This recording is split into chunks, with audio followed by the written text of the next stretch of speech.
नमस्कार, आप देख रहे हैं इंडिया न्यूज हरियाणा और मैं हूं आपके साथ शुभेंदु सिंह। रुक कर लेते हैं फटाफट खबरों का। डिप्टी सीएम दुष्यंत चौटाला ने केंद्रीय गृह मंत्री अमित शाह से मुलाकात की। गृह मंत्री के आवास पर दोनों नेताओं के बीच करीब 20 मिनट तक प्रदेश के हालात पर चर्चा हुई।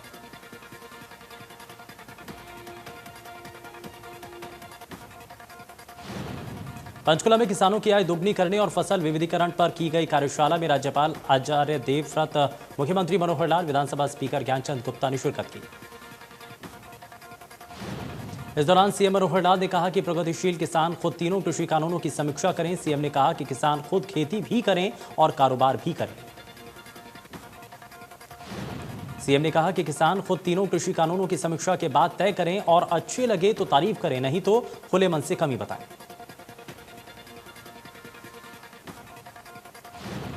हरियाणा के मुख्यमंत्री मनोहर लाल खुद आजकल खेती की ओर ध्यान दे रहे हैं। सीएम की सुबह अपने खेत में गुजरती है। सीएम खुद अपनी रसोई के लिए खेत से सब्जियां तोड़ते नजर आए।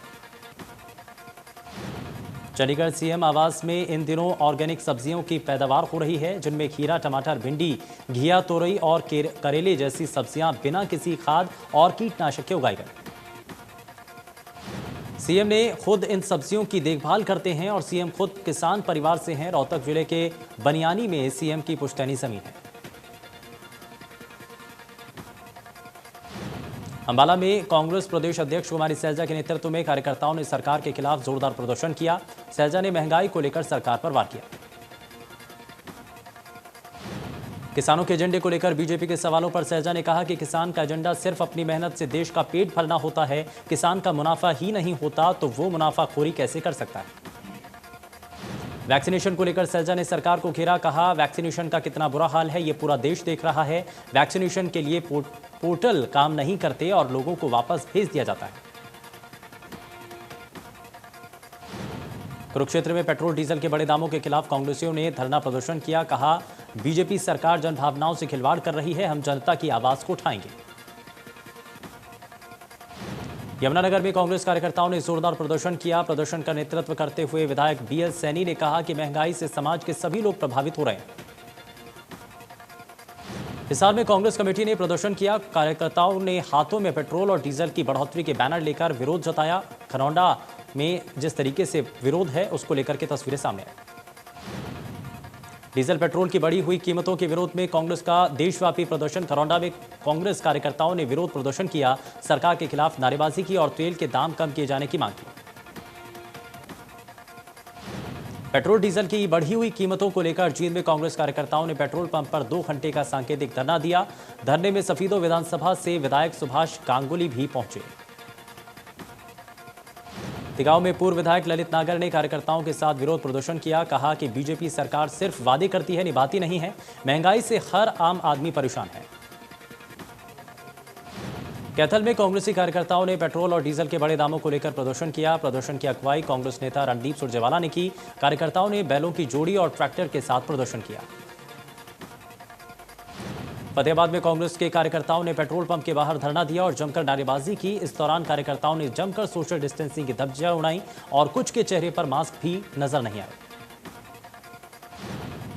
करनाल में कांग्रेस कार्यकर्ताओं ने पेट्रोल पंप के सामने धरना प्रदर्शन किया और डीजल पेट्रोल के बढ़ते दामों का विरोध जताया। पंचकुला में पूर्व उप मुख्यमंत्री चंद्रमोहन के नेतृत्व में कांग्रेस कार्यकर्ताओं ने प्रदर्शन किया। कहा, पेट्रोलियम पदार्थों की कीमतें बढ़ने से सब कुछ महंगा हुआ और मध्यम वर्ग के लोगों पर बोझ बढ़ा। गुरुग्राम में कांग्रेस कार्यकर्ताओं ने अलग अलग पेट्रोल पंप पर पहुंचकर प्रदर्शन किया और सरकार पर जमकर हमला बोला। कहा कि लगातार बढ़ रही कीमतों के कारण महंगाई बढ़ रही है। सोनीपत में कांग्रेस कार्यकर्ताओं ने सरकार के खिलाफ नारेबाजी करते हुए प्रदर्शन किया। सरकार को चेतावनी देते हुए कहा कि कीमतों में अगर गिरावट नहीं हुई तो कांग्रेस चक्का जाम करेगी। रेवाड़ी में विधायक चिरंजीवी राव की अगुवाई में कार्यकर्ताओं ने सरकार के खिलाफ हल्ला बोला। चिरंजीवी राव ने कहा कि लॉकडाउन में बंदी की मार, ऊपर से तेल के बढ़ते दामों ने आम आदमी का तेल निकालने का काम किया। सिरसा में कांग्रेस कार्यकर्ताओं ने सुरखाब चौक पर पेट्रोल पंप पर प्रदर्शन किया। प्रदर्शनकारियों ने सरकार के खिलाफ नारेबाजी की। प्रदर्शन का नेतृत्व कांग्रेस के वरिष्ठ नेता होशियारी लाल शर्मा ने किया। चरखी दादरी में कांग्रेस ने प्रदर्शन किया। कांग्रेस नेता अजीत फोगाट ने कहा कि बीजेपी सरकार के दौरान नोटबंदी और जीएसटी ने पहले ही देश की अर्थव्यवस्था की कमर तोड़ दी और अब तेल के दाम बढ़ने से अर्थव्यवस्था का बुरा हाल है।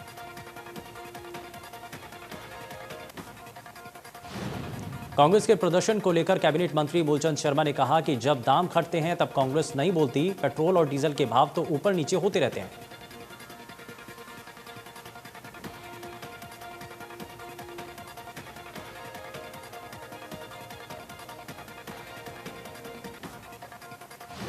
कैबिनेट मंत्री ने बल्लभगढ़ की अग्रवाल धर्मशाला में विकलांगों के लिए लगाए गए वैक्सीनेशन कैंप का उद्घाटन किया। कहा कि 70 सालों से कुछ लोग अफवाह फैलाने का काम कर रहे हैं। कांग्रेस को लोगों की मदद करनी चाहिए, ना कि धरना प्रदर्शन।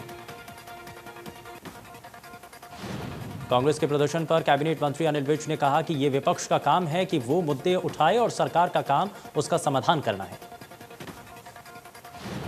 अनिल विज ने कहा कि पीएम के नेतृत्व में कोरोना से पैदा हुई समस्याओं से निजात दिलाने के लिए सरकारें काम कर रही हैं और लाखों करोड़ों के पैकेज भी दिए हालात को नियंत्रित करने का प्रयास किया जा रहा है।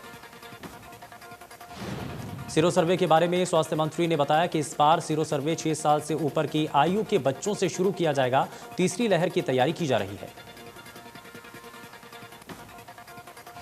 सिरसा में कोरोना काल में मास्क चालान के जरिए 25 करोड़ के गबन का आम आदमी पार्टी ने आरोप लगाया और लघु सचिवालय के बाहर विरोध प्रदर्शन किया। आप नेताओं ने आरोप लगाते हुए कहा कि कोरोना काल में मास्क नहीं पहनने वाले लोगों के चालान किए गए और करीब 25 करोड़ रुपए इकट्ठा किए गए, लेकिन प्रशासन ने सिर्फ 1.5 करोड़ रुपए की राशि ही दिखाई। कैथल में आम आदमी पार्टी ने डीजल और पेट्रोल के दामों में बढ़ोतरी के खिलाफ प्रदर्शन किया। पार्टी ने घोड़े पर पीएम मोदी का पुतला रखकर जवाहर पार्क से पिहोवा चौक तक मार्च निकाला। इसके बाद आप कार्यकर्ताओं ने पानी में पकौड़े तलकर मोदी का पुतला फूंका। पूरे प्रदेश में डीजल और पेट्रोल की कीमतों में हो रही बढ़ोतरी के खिलाफ कांग्रेस और आम आदमी पार्टी ने प्रदर्शन किया। कांग्रेस विधायक नीरज शर्मा का कहना है कि आर्थिक तंगी के चलते बंद हुए निजी अस्पताल सनफ्लैग को सरकार अपने हाथों में ले ताकि सरकारी स्वास्थ्य सेवाओं को बढ़ावा मिल सके। नीरज शर्मा ने केंद्रीय श्रम मंत्री संतोष गंगवार से मिलकर उन्हें मांग पत्र सौंपा। कहा कि अस्पताल को निजी हाथों में न देकर सरकारी स्वास्थ्य सेवाओं को बढ़ाने के लिए सरकार अस्पताल को चलाए। हरियाणा विद्यालय शिक्षा बोर्ड ने 10वीं का रिजल्ट घोषित किया। इंटरनल असेसमेंट के आधार पर जारी रिजल्ट पहली बार 100% रहा है। बोर्ड के अध्यक्ष प्रोफेसर जगबीर सिंह के मुताबिक 10वीं की रेगुलर परीक्षा में 3,13,345 तो कंपार्टमेंट परीक्षा के 11,278 परीक्षार्थी शामिल हुए थे। जो स्टूडेंट रिजल्ट को लेकर असंतुष्ट नजर आ रहे हैं, उनके पास परीक्षा देने का विकल्प है। बोर्ड सामान्य हालात होने के बाद परीक्षा आयोजित करेगा। मेरा राशन ऐप के जरिए प्रवासी लोगों को फायदा हो रहा है। ऐप के जरिए अब लोग देश में कहीं से भी राशन ले सकते हैं। रादौर के डिपो संचालक ने बताया कि लोगों को योजना का लाभ मिल रहा है। यूपी के रहने वाले लाभार्थी ने कहा कि मेरा राशन ऐप से पहले उन्हें राशन लेने के लिए यूपी जाना पड़ता था, जिससे उनके पैसे और समय की बर्बादी होती थी, लेकिन अब उन्हें यहीं से राशन मिल रहा है। केंद्रीय राज्य मंत्री कृष्णपाल गुर्जर ने कहा कि लक्कड़पुर खोरी कॉलोनी में रहने वाली करीब 50,000 की आबादी को आश्रय देने के लिए सरकार के पास अभी कोई योजना नहीं है। कृष्णपाल गुर्जर ने कहा कि खोरी से हटाए जाने वाले लोगों को बसाने के विषय में अभी सोचना है, लेकिन हमारी सरकार समय से पहले किसी को हटाती नहीं, बसाती है। मंत्री ने कहा कि सुप्रीम कोर्ट के आदेश से बड़ा कोई आदेश सरकार और प्रशासन के लिए नहीं हो सकता, इसलिए सरकार और प्रशासन सुप्रीम कोर्ट के आदेश का पालन करेंगे। सोनीपत में मूर्थल रोड पर नगर निगम कर्मियों पर निर्माण कार्य नहीं गिराने की एवज में 1,50,000 रुपए मांगने का आरोप लगा है। शिकायतकर्ता ने मामले के ऑडियो सोशल मीडिया पर वायरल कर दिया। ऑडियो में नगर निगम के बिचौलिए शुरुआती स्तर पर 1.5 लाख रुपए की मांग कर रहे हैं, लेकिन बाद में मामला 1,30,000 रुपए में तय हुआ। ज्वाइंट कमिश्नर ने ऑडियो रिकॉर्डिंग को नकार दिया और कहा कि इस ऑडियो को कंफर्म नहीं किया जा सकता कि ये सोनीपत है। मामले में संलिप्त पाई जाती है तो कार्रवाई की जाएगी। फरीदाबाद में सीएम फ्लैग ने पुलिस के साथ मिलकर 2 कॉल सेंटर का भंडाफोड़ किया। बिना लाइसेंस के ये कॉल सेंटर चल रहे थे।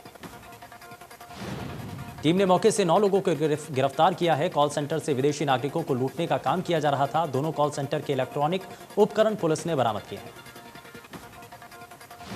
अंबाला में पुलिस ने छापेमारी कर 21 लोगों को जुआ खेलते हुए गिरफ्तार किया। पुलिस ने इनसे 1.5 लाख रुपए बरामद किए। बताया जा रहा है कि जुए का ये सारा खेल एक घर में चल रहा था। जांच अधिकारी ने बताया कि उन्हें सूचना मिली थी कि मार्केट में काफी लोग जुआ खेल रहे हैं। उसी के आधार पर उन्होंने कार्रवाई की और आरोपियों को काबू किया। यमुनानगर में फैक्ट्री संचालक संदिग्ध हालात में लापता हो गया। फतेहपुर नहर की पटरी के पास उसकी एक्टिवा मिली और उसका कुछ सामान भी मिला। नहर किनारे फैक्ट्री संचालक की एक्टिवा मिलने से उसके नहर में डूबने की आशंका जताई जा रही है। पुलिस मामले की जांच कर रही है। गोताखोरों की टीम की मदद से सर्च ऑपरेशन चलाया जा रहा है। पलवल के हसनपुर थाना पुलिस ने राशन डिपो पर गरीबों को बांटा जाने वाला अनाज पकड़ा है। पुलिस ने खोडल हसनपुर रोड पर रामगढ़ गांव के पास आटा बनाने वाली बाबा आटा मिल में छापेमारी की है। पुलिस ने मिल से ट्रक चालक और कंटेनर चालक समेत मिल मालिक को गिरफ्तार किया। साथ ही अनाज की 770 बोरियां बरामद की।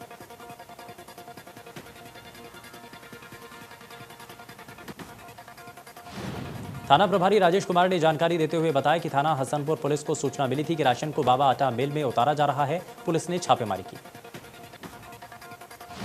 पुलिस के मुताबिक ड्राइवर से कहा गया कि इसको आटा मिल में लेकर जाना है। पुलिस गिरफ्तार किए गए लोगों में से मामले में शामिल लोगों के बारे में पूछताछ लगातार कर रही है।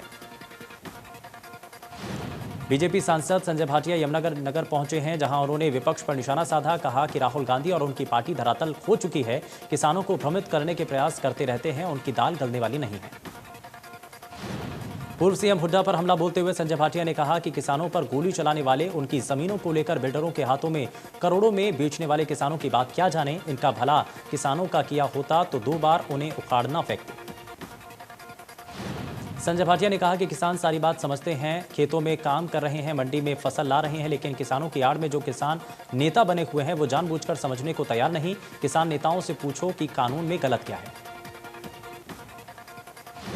कृषि मंत्री जेपी दलाल ने कहा कि किसानों के नाम पर आंदोलन करने वाले लोग किसान नहीं बल्कि कांग्रेसी हैं। किसान तो खेतों में व्यस्त हैं। किसानों के नाम पर की जा रही राजनीति कामयाब नहीं होगी। महंगाई के सवाल पर कृषि मंत्री ने कहा कि जब भी किसानों को फसल के अच्छे दाम मिलने शुरू होते हैं तभी महंगाई का रोना शुरू हो जाता है। जब 2 रुपए किलो टमाटर बिकते हैं तब कोई आवाज नहीं उठाता। किसान आंदोलन को लेकर गृह मंत्री अनिल विज ने आशंका जताई है कि किसानों का मुख्य एजेंडा अब कृषि कानून न रहकर कुछ और ही है। कहा कि किसान अभी तक एक बार भी आपत्ति क्या है ये बता नहीं पाए। वैक्सीनेशन को लेकर अनिल विज ने राहुल गांधी पर पलटवार किया। कहा कि राहुल गांधी हर रोज ऐसा प्रश्न निकाल कर लाते हैं जिसकी वजह से उनकी पार्टी के लोग उन्हें छोड़कर जाने लगे हैं। प्राइवेट अस्पतालों की व्यवस्था अलग है। स्वास्थ्य मंत्री अनिल विज ने तंज कसते हुए कहा कि जो लोग वैक्सीन को लेकर उछल कूद करते हैं उन्हें भी फ्री वैक्सीन लगाई जाएगी। अब 45 प्लस या 18 प्लस का कोई फर्क नहीं रह गया। अब सभी को मुफ्त वैक्सीन लगेगी।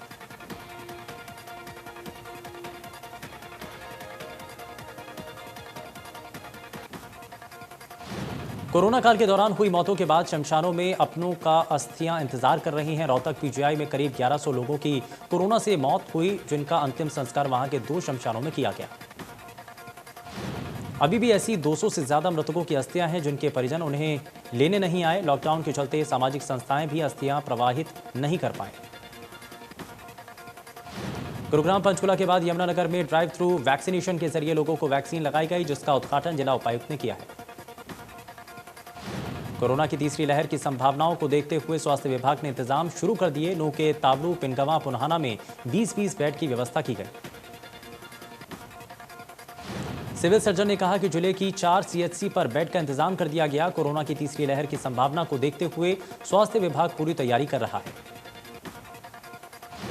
राजकीय शहीद हसन खान मेवाती मेडिकल कॉलेज में स्पेशल वार्ड बनाया गया और वहां पर बच्चों के डॉक्टर भी कार्यरत हैं। जिले में तकरीबन 100 मेडिकल ऑफिसर तैनात हैं।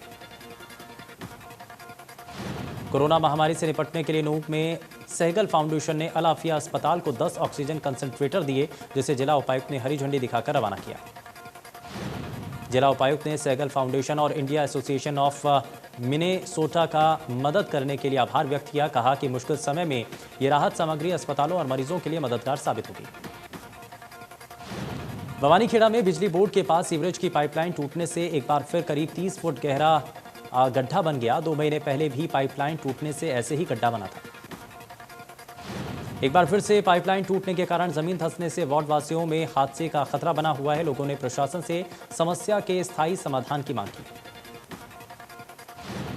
यमुनानगर में एक मोबाइल शोरूम मालिक के साथ धोखाधड़ी का मामला सामने आया। एक मोबाइल की एवज में शोरूम मालिक से 46,000 रुपए ले लिए गए। कुछ दिन बाद मोबाइल टूटने पर शोरूम मालिक ने जब बिल देखा तो उसमें जीएसटी लागू की गई थी, जबकि जीएसटी का बिल पर कोई नंबर नहीं था। मोबाइल वाले से रुपए वापस मांगे तो उसने रिफंड से मना कर दिया। शोरूम मालिक रजत ग्रोवर ने मामले को लेकर पुलिस में शिकायत दर्ज कराई। पुलिस ने धोखाधड़ी समेत कई धाराओं में केस दर्ज कर आगे की जांच शुरू कर दी है। पंचकुला सेक्टर 8 में पानी की समस्या को लेकर राजीव कॉलोनी के लोगों ने प्रदर्शन किया। नाराज लोग खाली मटके लेकर एक्सीएन ऑफिस के बाहर पहुंचे और नारेबाजी की। 3 महीने से पीने के पानी के लिए परेशानी है। नरवाना में ब्लैक फंगस के 2 मरीज मिले, जिन्हें इलाज के लिए हाई अस्पताल रेफर कर दिया गया था। बताया जा रहा है कि इनमें से एक मरीज की मौत हो गई, जबकि दूसरे मरीज की सेहत में सुधार है। टिकरी बॉर्डर पर किसान आंदोलन में पश्चिम बंगाल की लड़की के साथ गैंगरेप के मामले में पर्दाफाश हुआ। घटना के मुख्य आरोपी अनिल की गिरफ्तारी के बाद पूरे मामले को पुलिस ने मीडिया के सामने रखा। पुलिस के मुताबिक लड़की से अनिल की मुलाकात बंगाल चुनाव प्रचार के दौरान हुई थी, जहां से वो उसे टिकरी बॉर्डर ले आया, लेकिन बीच में उसके साथ दुष्कर्म किया गया। पुलिस के मुताबिक आरोपी ने पीड़िता का अपने मोबाइल में वीडियो बनाया था, जिसके जरिए वो उसे ब्लैकमेल करता था। 12 अप्रैल को आंदोलन स्थल पर पीड़िता के साथ दुष्कर्म किया गया। बल्लभगढ़ के मुजस्सर में दुकान में घुसकर 2 बदमाशों ने गन पॉइंट पर दुकानदार से लूट की। लूट की वारदात दुकान में लगे सीसीटीवी कैमरे में कैद हो गई। दुकानदार घर में ही दुकान खोलकर मनी ट्रांसफर का काम करता है। 2 युवक दुकान में मुंह पर मास्क लगाकर 35,000 के करीब दुकानदार से बंदूक की नोक पर ले उड़े। भिवानी की अरुणा तंवर ने अपनी मेहनत से ओलंपिक जाने और पदक लाने के सपने को साकार कर दिया। 47 साल के संघर्ष के बाद टोक्यो ओलंपिक में अरुणा तंवर ने पैरा ताइक्वांडो में क्वालिफाई किया है। अरुणा ने कहा कि ये सफर आसान नहीं रहा। सामान्य परिवार से होने और उसके साथ साथ हाथों की दिव्यांगता ने उनके रास्ते कई बार अड़चन उनके सामने बनाई, लेकिन परिवार के सहयोग से उन्होंने ये सब कुछ मुकाम हासिल किया। नूंह में कोरोना के साथ साथ मलेरिया और डेंगू से निपटने की स्वास्थ्य विभाग ने तैयारियां कर ली है। डीसी का कहना है कि आकलन किया जा रहा है, आपसी तालमेल बनाकर बैठक की जा रही है। सीएमओ ने कहा कि कोरोना केसों में कमी देखने को मिल रही है। जब संक्रमण बढ़ रहा था तो मलेरिया में लगाए गए कर्मचारियों को भी कोविड से निपटने के इंतजामों में लगा दिया गया था। उनको वापस मलेरिया के काम में लगा दिया गया। तीसरी लहर को लेकर चरखी दादरी के पुलिस अधीक्षक ने कहा कि सरकार और पुलिस अधिकारियों के आदेशों का पालन किया जा रहा है। जिले में स्थायी नाकों पर पुलिस बूथ लगाए गए हैं। एसपी ने कहा कि शहर में जगह जगह सीसीटीवी कैमरे लगाए गए। बाजारों में सोशल डिस्टेंसिंग का पालन हो रहा है और जाम ना लगे, इसके लिए पुलिस मुस्तैद है। प्रदेश में कोरोना के 539 नए केस सामने आए। 24 घंटे में 32 लोगों ने जान गंवाई। 1221 से ज्यादा मरीज ठीक हुए। अब एक्टिव केस 6000 से ज्यादा है। देश में कोरोना मामलों में लगातार गिरावट दर्ज की जा रही है। 24 घंटे में 91,000 से ज्यादा नए केस सामने आए। 3,401 मरीजों की मौत हुई। दूसरी लहर के बीच अब देश में एक्टिव केस 11 लाख से ज्यादा हैं। कोरोना मरीजों के ठीक होने की रिकवरी रेट में बढ़त देखी गई। 24 घंटे में 1,33,000 मरीज रिकवर हुए। महाराष्ट्र में कोरोना के केस लगातार कम हो रहे हैं। एक दिन में महाराष्ट्र में कोरोना के 12,207 नए मरीज मिले, जबकि 11,000 कोविड मरीज ठीक हुए। 1,915 मरीजों की जान गई। दिल्ली में 24 घंटे में 305 से ज्यादा केस मिले। 44 मरीजों ने दम तोड़ दिया। दिल्ली में अब 4,000 से ज्यादा एक्टिव केस हैं। कांग्रेस नेता राहुल गांधी ने एक बार फिर ट्वीट कर केंद्र सरकार पर निशाना साधा। लिखा कि सच से, कार्टून से, सवालों से वो सबसे डरता है। तेल कंपनियों ने फिर पेट्रोल और डीजल की कीमतों में बढ़ोतरी की। भारतीय बाजार में पेट्रोल 29 पैसे प्रति लीटर और डीजल 28 पैसे प्रति लीटर महंगा हो गया। तेल कीमतों में हुए बदलावों के बाद दिल्ली में पेट्रोल का भाव अब 95 रुपये 85 पैसे प्रति लीटर पर पहुंच गया। डीजल का रेट 86 रुपये 75 पैसे प्रति लीटर हो गया है। भोपाल में पेट्रोल 104 रुपये के पार है।